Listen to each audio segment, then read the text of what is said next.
బిడ్డను కనుక పాలించినట్లయితే ఆ అబ్బాయి ఎదిగే కొద్దీ అతని జీవిత కాలానికి సరిపడినటువంటి రోగ నిరోధక శక్తి అనేది వస్తుంది. ఆ 48 గంటల వరకు ఉన్నటువంటి పాలు తప్పనిసరిగా బిడ్డకి పాలించాలి.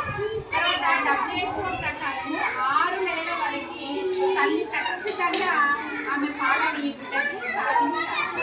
అయితే బిడ్డకి ఇచ్చినటువంటి పాలు సరిపోతున్నాయా లేవా అనడానికి ఆ బిడ్డకి 2 గంటలకు ఒకసారి పాలు పట్టించాలి. 10 నిమిషాల వరకు ఒక్కోసారి పాలు పట్టించాలి.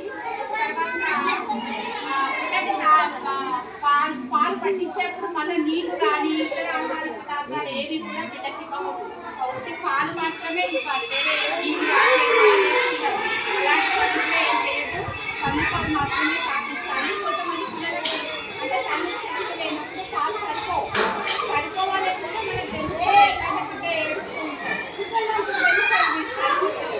సరిపోతలేదు అన్న విషయం తెలిసినప్పుడు 5 నెలలు అలా బయట సెమినా కానీ అవన్నీ దొరుకుతాయి. అవి ఎట్లా ప్రిజర్వేటివ్స్ ఉంటాయి. అవి ఎట్టి పరిస్థితుల్లో వాడదు. మీకు ఎంత డబ్బన్నా ఉండదు కానీ అది వాడదు.